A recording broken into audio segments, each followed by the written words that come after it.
We're here to talk about chronic pain and why we use Tai Chi and exercises like Tai Chi to help people with chronic pain. I think that's often a big difference, is rather than just doing exercise, you're noticing, how am I feeling? Am I really relaxing? Am I really anchoring into the ground?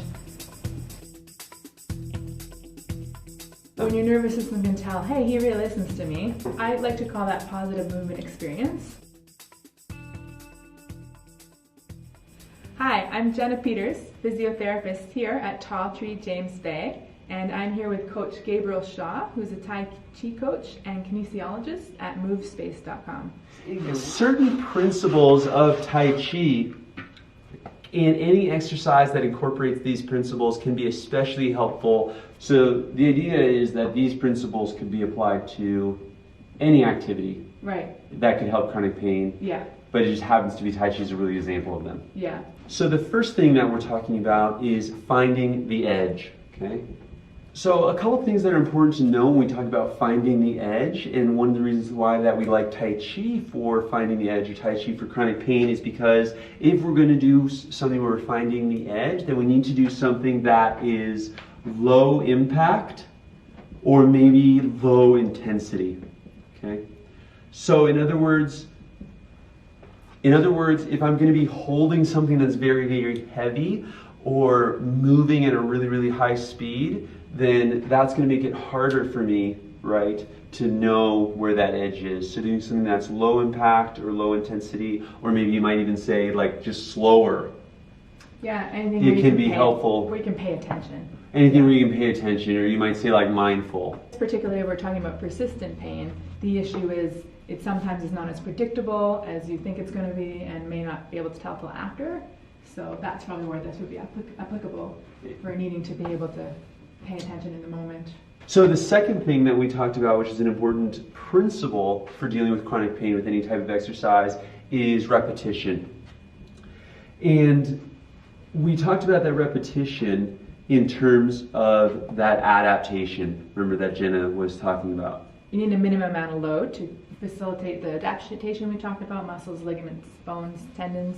It needs many repetitions to build that. Right. As well as the nervous system often doesn't change immediately, so keep practicing. So in other words, if you're doing something that's too intense or too high impact, it can be hard to repeat that within, let's say, a day or within a week or even the duration of a session. But really to get that adaptation, whether it's on the musculoskeletal side or whether it's on the nervous system side, what it takes is that repetition. So we actually want to do something, let's say, multiple times per week rather than just once a week. Yeah, and that makes sense if that's how muscles work, where you work them, they get a bit sore, and then they come back better than they were before. So musculoskeletally, it takes a bit of time, but the more you can frequently do that, the more you keep coming back better than you were before, as well as for the nervous system, how whatever practice is firing together through our nervous system actually becomes our nervous system. As they say, what fires together wires together. So practicing both can be all the same activity. So it's almost like a nervous system habit to respond this certain way to this certain stimuli. Yeah. And you have to almost build a new habit over time in repetition. Yeah. Right? So you want to do something maybe multiple times a week. The other part of repetition is you want to do something multiple times within a session, right? So I might say reps, and that's also especially important when it comes to range of motion. So something that I find a lot of people do that could be done better is that when they only do, so let's say, a stretch once, and then they just hold that position for a long time and then don't come back to it. So it's almost better if you spend your time moving in and out of a position multiple times per session to get reps, just like you would for weightlifting, rather than, let's say, just holding a position for one long amount of time. Totally. Once. I agree with that. That a lot of times someone might do some sort of stretch 20 seconds throughout the day, but it might be better to repeatedly learn how to teach the nervous system to let it go. Or another easier example would be, instead of getting somebody to stand and do this quadricep stretch for, let's say, 45 seconds to a minute, which is the often recommended amount, what I often do is just have them move in and out of the stretch several times. up to 10 times for that same 40 seconds to a minute. So that way you might get 10 repetitions within that same 45 seconds rather than just only one repetition of moving in and out of that position. I would say too, when there's movement, your nervous system is going to be a bit more involved and will more notice what's happening. So maybe coming back to that, being able to tell, oh, I can let go here. Yeah, exactly. Truly lengthening muscles, I think they've shown can happen, but you have to actually build new units of muscle, so it takes quite a long time. Nice is if you can get your nervous system just to let it go a bit and get the release from that. You can get immediate changes. Yeah, we could do a whole separate video. We might sometime on the science of stretching and exactly how it works, because there's multiple mechanisms, right, that we could talk about for stretching. A third principle that we've been talking about here that has to do with chronic pain in general and why Tai Chi can be good for it is novel movements. So if you have chronic pain, a good thing to do is to try different types of movements. If you're doing an exercise like Tai Chi, for example, you're not only doing just one exercise over and over again, but trying a variety of types of movements for the same joint or similar range of motion. And that can be really good to not only challenge your muscles, which a lot of trainers know, but can also be good for that sensitization that we were talking about with the nervous system before, right? Especially if it's something you haven't done before, your nervous system may not have an opinion of it, and so it might be a fresh slate for, you may respond better to it.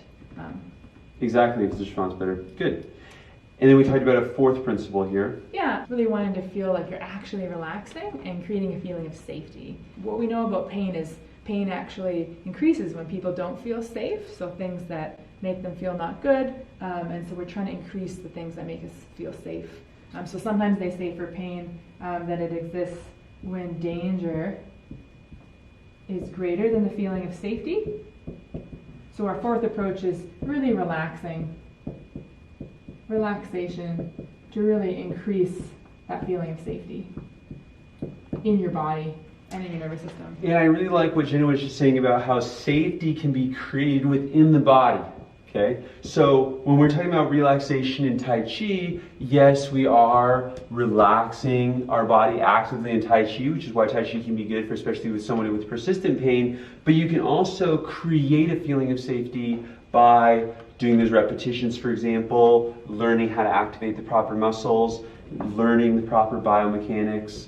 You can increase that sense of safety in yourself, and that can help you to increase the load, which is going to expand that edge zone like we were talking about before, right? So even though we're talking about relaxation in Tai Chi, mostly what we're talking about is developing that internal feeling of safety and then growing that feeling. Yeah, and I think when you're finding the edge and you really find one where you find that's your limit, you're doing it enough to actually change.